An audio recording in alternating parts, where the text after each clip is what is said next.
আমরা এখন halogen compound সম্পর্কে জানব। হ্যালোজেন নামটার সাথে আপনারা পরিচিত। হ্যালোজেন এই শব্দটি আসছে আসলে দুইটা গ্রিক শব্দ থেকে। একটা নাম হচ্ছে হ্যালোস। হ্যালোস মানে সল্ট অ্যান্ড জিন্স, জিন্স মানে বর্ন। হ্যালোজেন মানে সল্ট প্রডিউসার। কেন হ্যালোজেনের নাম সল্ট প্রডিউসার হলো? কারণ হচ্ছে যে সমুদ্রের পানিতে বেশিরভাগ হ্যালোজেনই সমুদ্রের পানির উপাদান হিসাবে বিদ্যমান ছিল বা আছে। সে কারণে বিশেষ করে সোডিয়ামের উপাদানগুলো সেখানে বিদ্যমান আছে, সে কারণে তাদেরকে বলা হয় হ্যালোজেন। সেজন্য হ্যালোজেন নামটা সো কল্ড বা তথাকথিত নাম হ্যালোজেন হয়েছে, কারণ এটা দুটো শব্দ হ্যালোজেন থেকে আসছে।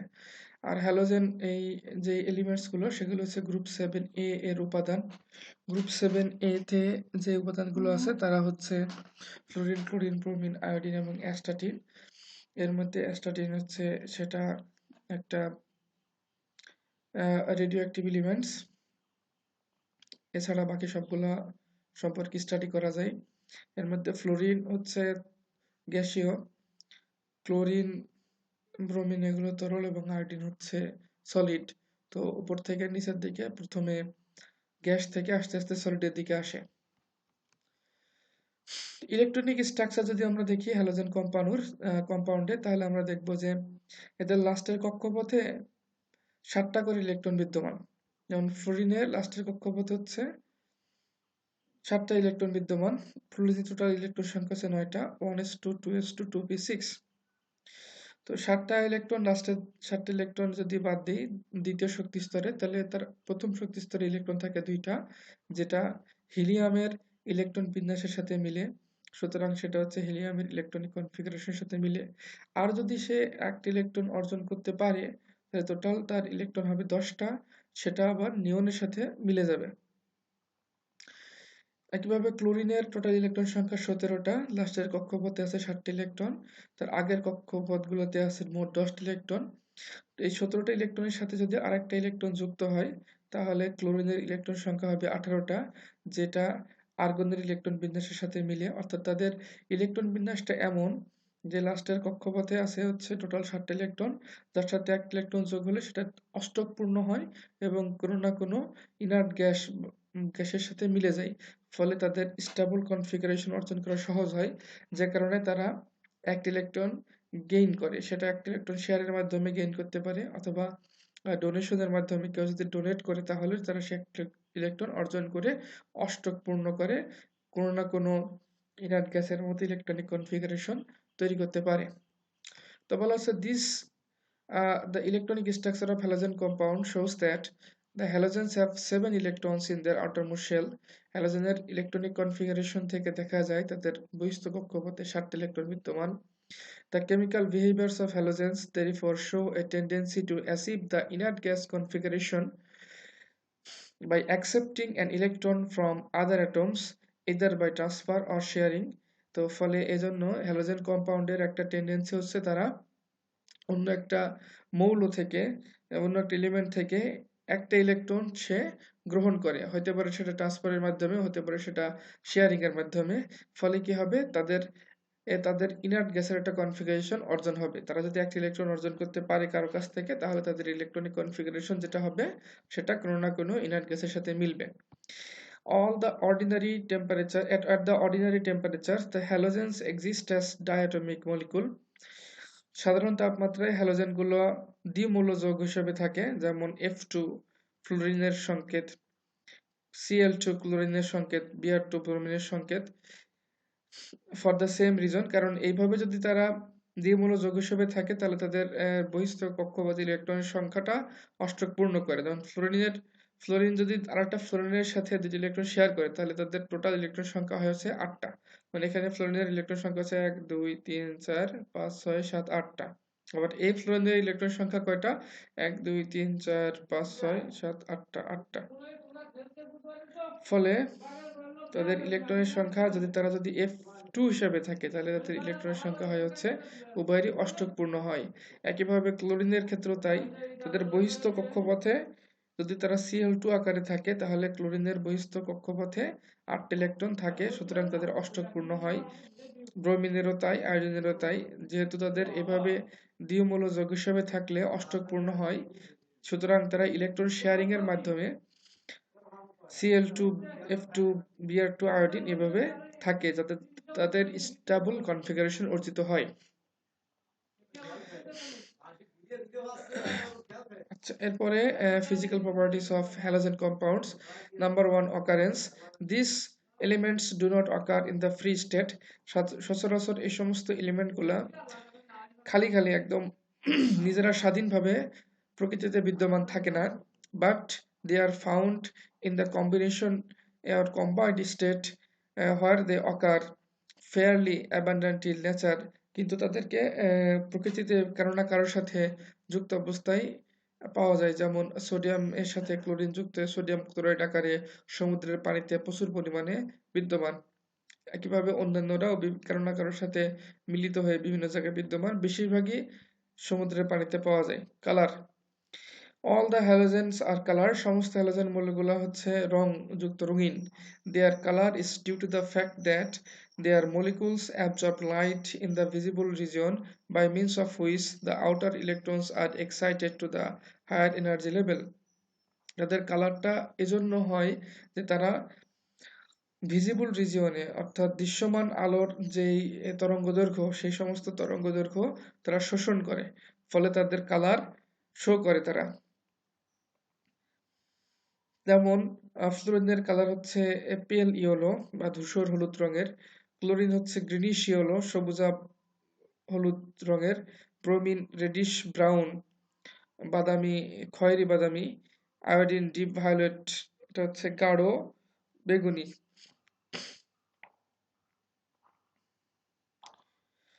Odor.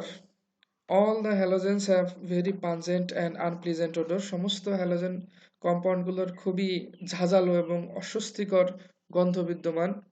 If inhaled even in very small quantities, they cause inflammation of the mucous membrane of the throat and nose. যদি খুব সামান্য পরিমাণেও এদের কিছু অংশ নাকের মধ্যে চলে যায়, তাহলে গলা এবং নাকের ভিতরে অস্বস্তিকর অবস্থা, যাকে আমরা বলি প্রদাহ সৃষ্টি করে, জ্বালা পড়া সৃষ্টি করে। and serious irritation to the respiratory ducts হবে, এবং ফুসফুসের যে নালী সেখানে কঠিন ইরিটেশন মানে অস্বস্তিকর অবস্থা সৃষ্টি হয়। Large quantities may have fatal effect. যদি খুব বেশি পরিমাণে তারা বা কেউ এই হ্যালোজেন কম্পাউন্ডগুলা নাক দিয়ে নিঃশ্বাসের সাথে টেনে নেয়, তাহলে এটা তার জন্য মারাত্মক ফলাফল বয়ে আনতে পারে। Number 4, physical state and density, তাদের ভৌত অবস্থা এবং ঘনত্ব। There is a change of state from gas to solid and hence density increases as we move from fluorine to iodine. আমি আগেই বলছিলাম যে ফ্লোরিন থেকে আয়োডিন পর্যন্ত তাদের অবস্থা হচ্ছে সলিড থেকে গ্যাস থেকে সলিড পর্যন্ত চলে যায়, ফলে তাদের ঘনত্ব অবশ্যই বৃদ্ধি পাবে, কারণ গ্যাসের ঘনত্ব সবচেয়ে কম, লিকুইডের ঘনত্ব গ্যাস থেকে বেশি এবং সলিডের ঘনত্ব সবচেয়ে বেশি। ফ্লোরিন গ্যাস, সুতরাং তার ঘনত্ব কম, ডেন্সিটি কম, 1.3 গ্রাম পার সেন্টিমিটার কিউব বা এমএল। ক্লোরিন হচ্ছে 1.9 গ্রাম পার এমএল, ব্রোমিন তার থেকে বেশি 3.4 gram per ML, and iodine তার থেকে আরো বেশি 4.93 gram per ML. But the number of electron increases more than the size, thereby increases the attractive force and ultimately density from top to bottom increases. এবং এই number of electron এবং size দুইটাই উপর থেকে নিচের দিকে বৃদ্ধি পায়, এটা আপনারা জানেন, কিন্তু দেখা যাচ্ছে যে ইলেকট্রনটা বৃদ্ধির পরিমাণটা একটু বেশি, মানে ইলেকট্রনের সংখ্যাটা একটু বেশি বৃদ্ধি পায়, প্রতি ধাপে ধাপে অনেকগুলো ইলেকট্রন যুক্ত হয়, ফলে দেখা যায় তাদের ডেন্সিটি বা ঘনত্ব বেশি, কারণ ইলেকট্রনের সংখ্যা যত বাড়বে ইলেকট্রনের সাথে নিউক্লিয়াসের আকর্ষণ তত বাড়বে, ফলে তাদের ঘনত্ব বাড়বে। Number 5, atomic and ionic radii. These elements increase the the atomic and ionic radii increases as we descend the group from fluorine to iodine. আমরা যখন ফ্লোরিন থেকে আয়োডিনের দিকে ক্রমান্বয়ে অগ্রসর হতে থাকি, তখন দেখা যায় তাদের পারমাণবিক এবং তাদের আয়নের যে ব্যাসার্ধ সেটা আসলে বৃদ্ধি পায়। কেন বৃদ্ধি পায়? কেননা উপর থেকে নিচের দিকে শেলের সংখ্যা বৃদ্ধি পায়, সাইজ বৃদ্ধি পায়, সুতরাং এই দুটো অবশ্যই বৃদ্ধি পাবে। এটা হচ্ছে কমন কথা। That is due to the fact that this is due to the fact that as the number of shell increases, the distances between the outermost shell and nucleus also increases, resulting in an increase in the radii. এটার কারণ হচ্ছে যেহেতু number of শেলের সংখ্যা বৃদ্ধি পায়, সুতরাং nucleus থেকে তাদের দূরত্ব বৃদ্ধি পায়। দূরত্ব বৃদ্ধি পাইলে আউটারমোস্ট শেলের দূরত্ব নিউক্লিয়াস থেকে বৃদ্ধি পায় বলে তাদের অ্যাটমিক যে পারমাণবিক যে আয়তন সেটা বৃদ্ধি পায়, তাদের আয়নের আয়তন বৃদ্ধি পায়, ফলে তাদের ব্যাসার্ধ বৃদ্ধি পায়। যেমন ফ্লোরিনের কোভ্যালেন্ট রেডি বলতে বোঝাচ্ছে ফ্লোরিন 2 F2 এর কোভ্যালেন্ট রেডি হচ্ছে 0.72 অ্যামস্ট্রং, যেটা আস্তে আস্তে বৃদ্ধি পেতে পেতে আয়োডিনের ক্ষেত্রে 1.35 অ্যামস্ট্রং হয়েছে। আয়নিক রেডি একটু বেশি, কারণ এটা যেহেতু অ্যানায়ন তৈরি করে, অ্যানায়ন তৈরি করলে একটি ইলেকট্রন যুক্ত হয়, ফলে তাদের আকার বা আকৃতি একটু বৃদ্ধি পায়। কিন্তু ক্যাটায়ন তৈরি হলে আবার এই আয়নিক রেডিটা কমে যায়। যেহেতু এর অ্যানায়ন তৈরি হয়, সুতরাং আয়নিক রেডি প্যারেন্ট অ্যাটম থেকে এটা অবশ্যই বড় হবে। ফ্লোরিনের ক্ষেত্রে আয়নিক রেডি হচ্ছে 1.36 অ্যামস্ট্রং, যেটা আয়োডিনের ক্ষেত্রে 2.16 অ্যামস্ট্রং। তার মানে অবস্থা থেকে নিচের দিকে তাদের আয়নিক রেডি বা আয়নের যে আকার আকৃতি সেটা বৃদ্ধি পেয়েছে। ইলেকট্রোনেগেটিভিটি তো ঋণাত্মকতা। ইলেকট্রোনেগেটিভিটি কাকে বলে? ইলেকট্রোনেগেটিভিটি হচ্ছে নিচের দিকে যখন কোনো বন্ডিং এর সাথে কোনো এলিমেন্ট যুক্ত থাকে, তখন এই shared pair of electron bonding তৈরি করার জন্য যে ইলেকট্রনটা শেয়ার করছে, সেই ইলেকট্রন জোড়াকে নিজের দিকে আকর্ষণ করার যেই টেন্ডেন্সি তাকে বলা হয় ইলেকট্রোনেগেটিভিটি। এই সমস্ত এলিমেন্টগুলার ফ্লোরিন, ক্লোরিন, ব্রোমিন, আয়োডিন তাদের প্রত্যেকেরই এরকম ইলেকট্রনকে বন্ডিং পেয়ার অফ ইলেকট্রনকে নিজের দিকে টেনে নেওয়ার একটা প্রবল টেন্ডেন্সি বিদ্যমান আছে, ফলে তাদের ইলেকট্রোনেগেটিভিটি বেশি। তাদের ইলেকট্রোপজিটিভিটি নাই বললেই চলে, কারণ তাদের বহিস্থ কক্ষপথে হচ্ছে 7টা ইলেকট্রন। 7টি ইলেকট্রনকে বের করা প্রায় অসম্ভব। সুতরাং তাদের ইলেকট্রন ত্যাগ করে পজিটিভ আয়ন তৈরি হবে, এটার থেকে ইলেকট্রন গ্রহণ করে তারা অষ্টক পূর্ণ করবে, এটাই তাদের টেন্ডেন্সি বেশি, ফলে তাদের ইলেকট্রোনেগেটিভিটির ভ্যালু অনেক বেশি। বলা হচ্ছে halogens of large values of electronegativity, halogen অ্যাটমগুলোর ইলেকট্রোনেগেটিভিটির ভ্যালু অনেক বেশি। These values decreases as we proceed from fluorine to iodine in the group. এটার এই ইলেকট্রোনেগেটিভিটির ভ্যালু উপর থেকে নিচের দিকে কমে। Large electronegativity values of halogen atoms indicates that halogen atoms have a strong tendency to form anion, halide anions. যেহেতু তাদের electronegativity অনেক বেশি, সুতরাং তাদের ইলেকট্রন গ্রহণ করে অ্যানায়ন তৈরি হওয়ার টেন্ডেন্সিও অনেক বেশি। Here, top to bottom, from top to bottom, with the increase of an extra electron shell, the size of atom increases. Size of atom যত ইনক্রিজ করে, ফলে তাদের ইলেকট্রন গ্রহণ করার টেন্ডেন্সি কমতে থাকে, যে কারণে তাদের ওপর থেকে নিচের দিকে ইলেকট্রোনেগেটিভিটির ভ্যালুটাও একটু একটু করে কমতে থাকে। Number 7, melting and boiling point. The melting and boiling points of the halogens regularly increase from fluorine to iodine. Fluorine থেকে আয়োডিনের দিকে তাদের মেল্টিং এবং বয়লিং পয়েন্টটা রেগুলারলি ইনক্রিজ করে থাকে। মেল্টিং এর বয়লিং পয়েন্টের ভ্যালু এখানে চলে আসছে, যেমন আপনারা দেখতে পাচ্ছেন ফ্লোরিনের মেল্টিং পয়েন্ট হচ্ছে -223°C, যেখানে আয়োডিনের হচ্ছে +114°C, যেটা অনেক কম বেশি। বয়লিং পয়েন্টও তাই, ফ্লোরিনের ক্ষেত্রে -188°C, যেটা আয়োডিনের ক্ষেত্রে 185°C। ফলে এদের উভয়ের ভিতরে মেল্টিং এবং বয়লিং পয়েন্টের একটা বড় ফারাক আছে, আর মাঝখানের গুলো সেভাবে পরিবর্তিত হচ্ছে। কেন এই পরিবর্তন? This happens as the attractive force, that means van der Waals forces between the molecules, progressively increase as the molecules increase in size and mass. এই যে ওপর থেকে নিচের দিকে মেল্টিং এবং বয়লিং পয়েন্ট বাড়ছে, এর কারণ হলো ওপর থেকে নিচের দিকে যত যাওয়া যায় তত তাদের সাইজ বাড়ে, সাইজ বাড়লে তাদের ভিতরে ইলেকট্রনের সংখ্যা বাড়ে, ফলে ইলেকট্রনের সংখ্যা বাড়লে তাদের নিউক্লিয়াসের সাথে আকর্ষণ বাড়ে, ভ্যান ডার ওয়ালস ফোর্সের ভ্যালুটা বাড়ে, যে কারণে তাদের মেল্টিং এবং বয়লিং পয়েন্টটা বৃদ্ধি পায়। Number 8 ionisation potential. Ionisation potential কি? যেটা হচ্ছে বহিস্থ কক্ষপথ থেকে গ্যাসিয়াস অবস্থায় তাদের একটা ইলেকট্রন বের করে তাকে ক্যাটায়নে পরিণত করতে যে পরিমাণ শক্তি লাগে তাকে বলে আয়নাইজেশন পটেনশিয়াল। যেহেতু এদের ইলেকট্রন বের করা খুব কঠিন, সুতরাং তাদের আয়নাইজেশন পটেনশিয়াল অনেক বেশি হবে। The ionization potentials of halogens are very high. Halogen কম্পাউন্ডগুলোর আয়নাইজেশন পটেনশিয়াল অনেক বেশি, as they have tendency to accept electron to become negative ions, so they have little tendency to lose an electron. যেহেতু তাদের বহিঃস্থ কক্ষপথে একটি electron অর্জন করার মাধ্যমে অষ্টক পূর্ণ হয়, সুতরাং তাদের ইলেকট্রন অর্জন করার টেন্ডেন্সিটাই বেশি এবং ইলেকট্রন ত্যাগ করার টেন্ডেন্সি নাই বললে চলে। দিস ভ্যালুস প্রোগ্রেসিভলি, এবং সে কারণেই আয়োনাইজেশন পটেনশিয়াল অনেক বেশি। এবং আয়োনাইজেশন পটেনশিয়ালটা কি হয়, progressively decrease from fluorine to iodine, এবং এই আয়োনাইজেশন পটেনশিয়াল পরে ফ্লোরিন থেকে আয়োডিনের দিকে আস্তে আস্তে কমে as the atomic size of this element increases in the same order. ওপর থেকে নিচের দিকে আয়োনাইজেশন পটেনশিয়াল কেন কমে? কারণ বলতেছে যে এখান থেকে ওপর থেকে নিচের দিকে ফ্লোরিন থেকে আয়োডিন পর্যন্ত তাদের ওপর থেকে নিচের দিকে সাইজ বৃদ্ধি পায়। সাইজ বৃদ্ধি পেলে বহিস্থ ইলেকট্রন, যে বহিস্থশীল ইলেকট্রন আছে বহিস্থ কক্ষপথে, তাকে আমরা বলি ভ্যালেন্স শেল, সেখানকার ইলেকট্রনের সাথে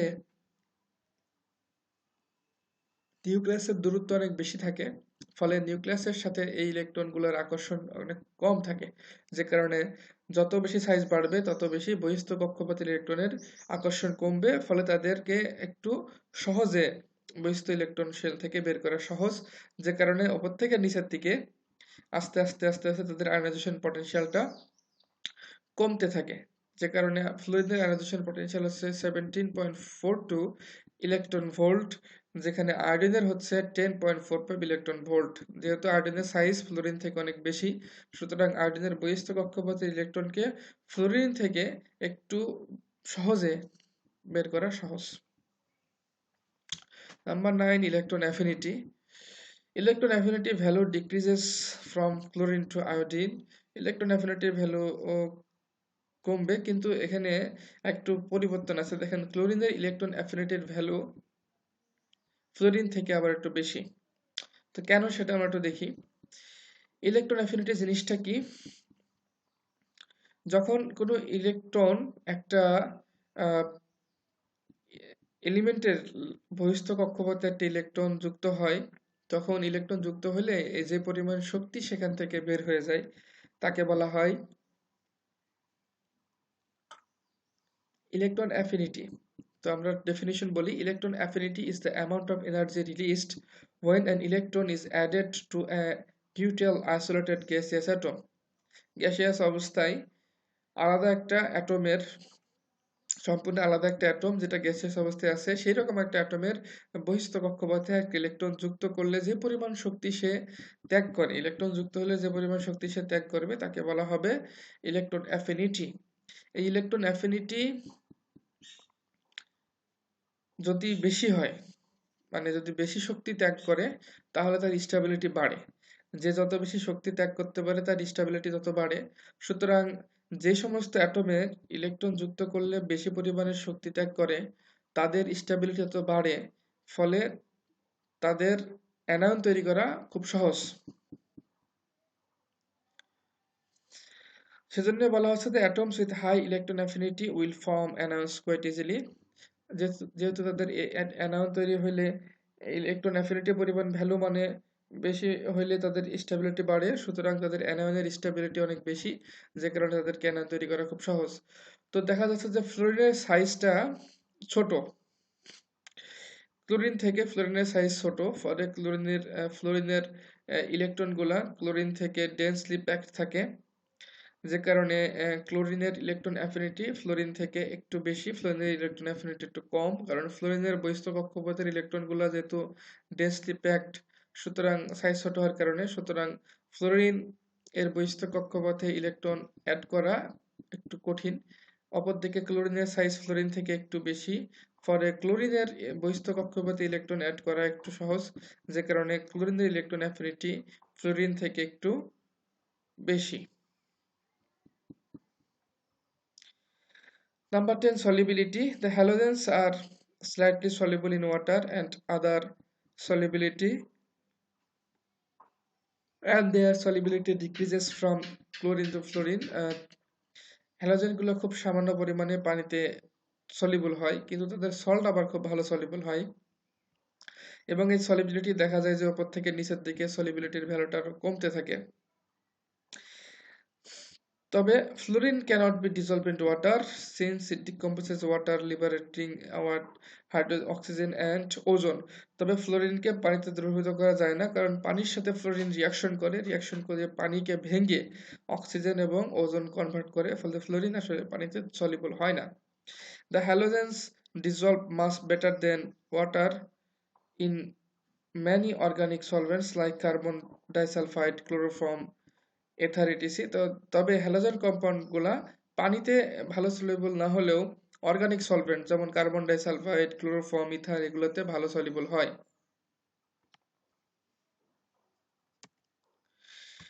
এবার কিছু কেমিক্যাল প্রপার্টিজ অফ হ্যালোজেন্স সেটা আমরা দেখি। Number 1, reactivity. All the halogens are most reactive elements as a family. Halogen পরিবারটা, হ্যালোজেন গ্রুপটা ওভারঅল সবাই মিলেই খুব শক্তিশালী বা খুব ভালোভাবে রিয়াকশন করে বলে তারা খুবই রিয়াক্টিভিটি শো করে, ফলে তারা রিয়াক্টিভ এলিমেন্টস হিসেবে পরিচিত। যে কারণে এত রিয়াক্টিভ বলে তাদেরকে প্রকৃতিতে ফ্রি হিসেবে পাওয়া যায় না। They do not occur freely in the nature. Number 2, অক্সিজেনের প্রপার্টি। আপনারা জানেন যে বিজারক ইলেকট্রন ত্যাগ করে জারিত হয়, ইহাকে জারণ বলে। ঠিক উল্টা ডেফিনেশন হচ্ছে জারক পদার্থ ইলেকট্রন গ্রহণ করে বিজারিত হয়, ইহাকে বিজারণ বলে। তো জারক পদার্থ ইলেকট্রন গ্রহণ করবে, যেহেতু তাদের ইলেকট্রন গ্রহণ করার টেন্ডেন্সি আছে, সুতরাং তারা অক্সিডাইজিং এসিড হিসেবে কাজ করবে এবং ইলেকট্রন গ্রহণ করে তাদের যে অবস্থা হবে তাকে আমরা বলবো রিডিউসড, বা কারণ হচ্ছে অক্সিডাইজিং এজেন্ট ইলেকট্রন অ্যাকসেপ্ট করে রিডিউসড হয়, ইহাকে রিডাকশন বলে।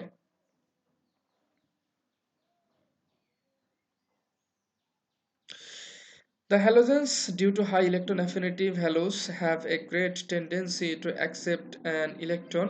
যে তাদের ইলেকট্রন অ্যাফিনিটির ভ্যালু অনেক বেশি, সুতরাং তাদের ইলেকট্রন গ্রহণ করার টেন্ডেন্সিও অনেক বেশি, and hence act as a strong oxidizing agent, এবং সে কারণে তারা জারক পদার্থ হিসেবে কাজ করে। কারণ আমরা কিছুক্ষণ আগে বললাম জারক পদার্থ ইলেকট্রন গ্রহণ করে বিজারিত হয় এবং ইহাকে বিজারণ বলে। The oxidizing property of halogen molecule is represented by এই যে -12, এটা রিয়াকশন আর কি, হ্যালোজেন প্লাস ইলেকট্রন অ্যাকুয়াস সলিউশনের ক্ষেত্রে যেটা হবে সেখানে কি হবে, এখানে হ্যালাইড আয়ন তৈরি হবে। আচ্ছা, তারপরে রিয়াকশন উইথ ওয়াটার, পানির সাথে বিক্রিয়া। Fluorine decompose water even in dark.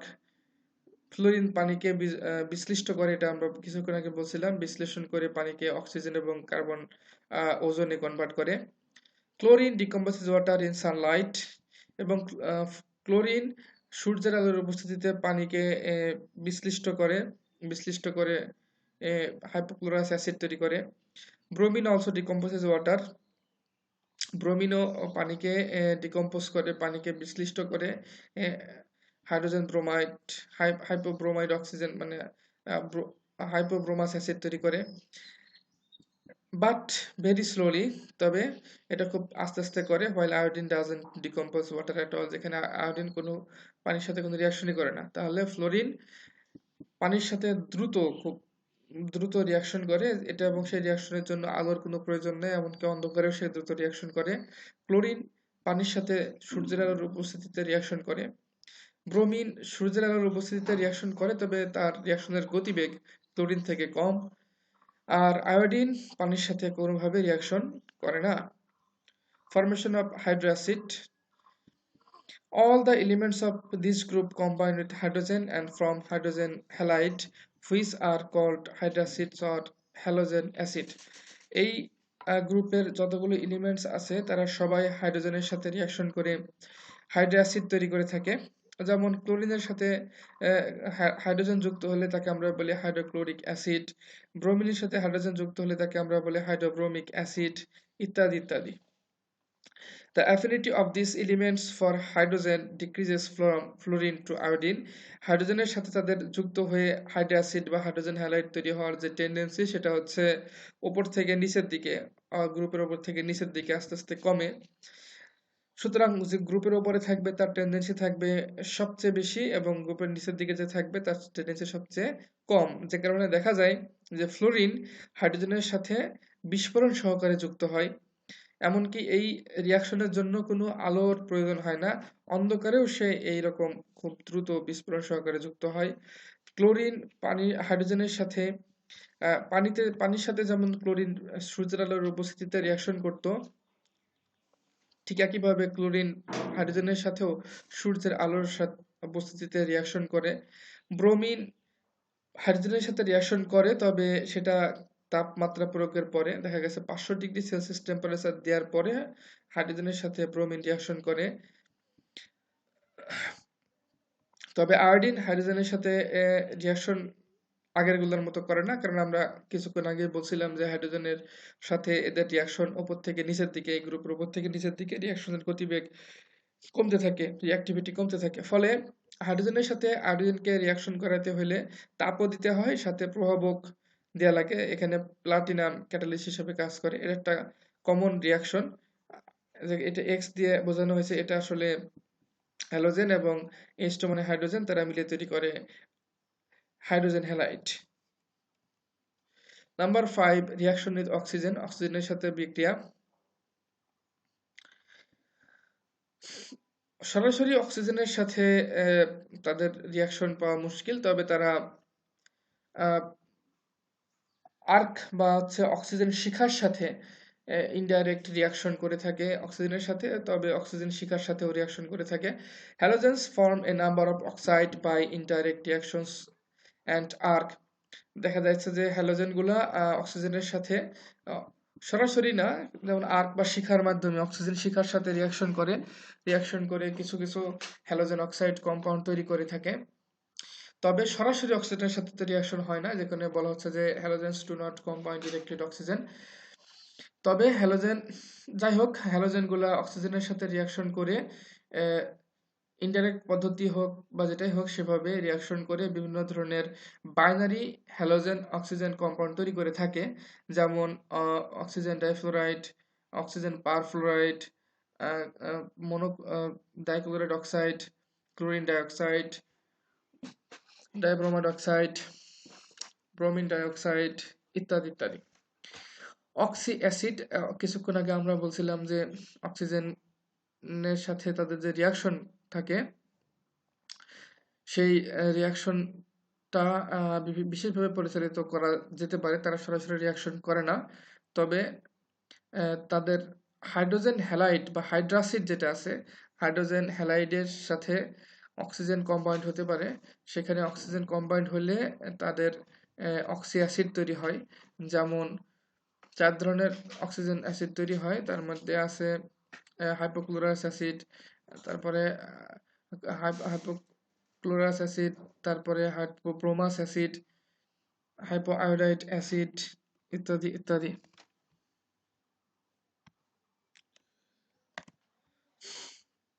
অক্সিজেনের সাথে তারা রিয়াকশন করে বিভিন্ন ধরনের অ্যাসিড তৈরি করে থাকে, যেমন এটা হচ্ছে হাইপোক্লোরিক অ্যাসিড, তারপরে হচ্ছে ক্লোরাস অ্যাসিড, তারপরে হচ্ছে ক্লোরাস অ্যাসিড, তারপরে হচ্ছে ক্লোরিক অ্যাসিড, এটা ক্লোরিক অ্যাসিড, তারপরে হচ্ছে এটা হচ্ছে পারক্লোরিক অ্যাসিড, এখানে আমরা বলতে পারি হাইপোব্রোমাস অ্যাসিড, তারপরে ব্রোমিক অ্যাসিড তৈরি করবে, তারপর হচ্ছে ব্রোমিক অ্যাসিড, হাইপোক্লোরাস, তারপরে হচ্ছে এটা ব্রোমিক অ্যাসিড, তারপর হচ্ছে পারব্রোমিক অ্যাসিড ইত্যাদি ইত্যাদি। Reaction with metal. Almost all metals react with halogens at various conditions and with different rates. প্রায় সব ধরনের ধাতুই হ্যালোজেনের সাথে রিয়াকশন করে, তবে তাদের রিয়াকশনের জন্য বিভিন্ন ধরনের কন্ডিশন এবং থাকে, এবং তাদের রিয়াকশনের গতিবেগ বিভিন্ন হতে পারে। They normally form halide of the metal with high oxidation state. তাদের অক্সিডেশন স্টেট অনেক হাই হবে এবং মেটাল হ্যালাইড তৈরি করবে। যেমন এটা মেলায়, যেমন সোডিয়াম যদি হ্যালোজেনের সাথে রিয়াকশন করে তাহলে কি তৈরি করবে? Sodium chloride. তারপরে পটাশিয়াম বা ক্যালসিয়াম যদি হ্যালোজেনের সাথে রিয়াকশন করলে কি তৈরি হবে? ক্যালসিয়াম ক্লোরাইড ইত্যাদি ইত্যাদি। ফরমেশন অফ ইন্টারহ্যালোজেন কম্পাউন্ডস, হ্যালোজেনগুলোও পরস্পরের সাথে যুক্ত হতে পারে কারণ তাদের ইলেকট্রোনেগেটিভিটির ভ্যালুর ডিফারেন্স আছে। দেখা যাচ্ছে যে ক্লোরিনের ইলেকট্রোনেগেটিভিটির ভ্যালুর সাথে ফ্লোরিনের ইলেকট্রোনেগেটিভিটি বা ব্রোমিনের ইলেকট্রোনেগেটিভিটি এদের ভিন্ন, ফলে তাদের একে অপরের সাথে যুক্ত হয়ে ইন্টারহ্যালোজেন কম্পাউন্ড তৈরি হওয়ার একটা প্রবণতা বিদ্যমান আছে। Two different halogen atoms, due to their difference in the electronegativity values, combined with one another to form a number of covalent compounds which are called interhalogen compound. দুইটা হ্যালোজেন কম্পাউন্ড তাদের ইলেকট্রোনেগেটিভিটির ভিন্নতার কারণে যুক্ত হয়ে যে হ্যালোজেন হ্যালোজেন যে compound তৈরি করে থাকে তাকে বলা হয় ইন্টারহ্যালোজেন কম্পাউন্ড। যেমন ক্লোরিন এবং ফ্লোরিন মিলে এক ধরনের কম্পাউন্ড তৈরি করে থাকে। তারপর হচ্ছে chlorine trifluoride, chlorine fluoride, bromine fluoride, তারপর হচ্ছে ব্রোমিন পেন্টাফ্লোরাইড, আয়োডিন পেন্টাফ্লোরাইড, তারপর হচ্ছে আয়োডিন হেক্সাফ্লোরাইড ইত্যাদি ইত্যাদি। Reaction with organic compound, organic কম্পাউন্ডের সাথে হ্যালোজেনগুলার ভালো রিয়াকশন ঘটে। কিছুক্ষণ আগে আমরা বলছিলাম যে হ্যালোজেনগুলো আসলে পানির থেকে অর্গানিক কম্পাউন্ডে ভালো সলিবল হয়। Hydrocarbons burn in chlorine gas to form hydrogen halide and free carbon. Hydrocarbon যেগুলো আছে, হাইড্রোজেন এবং কার্বন যুক্ত দ্বিমূল যৌগ, তারা ক্লোরিনের উপস্থিতিতে যদি তাদেরকে জ্বালানো হয় তাহলে ক্লোরিনের উপস্থিতিতে বা হ্যালোজেনের উপস্থিতিতে যদি জ্বালানো হয় তাহলে তারা তৈরি করে থাকে হাইড্রোজেন হ্যালাইড কম্পাউন্ড তৈরি করে থাকে। আনস্যাচুরেটেড অর্গানিক কম্পাউন্ড, তাদের ডাবল বন্ড আছে, এই ধরনের অর্গানিক কম্পাউন্ডগুলা হাইড্রোজেনের সাথে এভাবে রিয়াকশন করে গুরুত্বপূর্ণ উপাদান তৈরি করে থাকে। তো এই ছিল হচ্ছে হ্যালোজেন কম্পাউন্ডসের কেমিক্যাল প্রপার্টিস।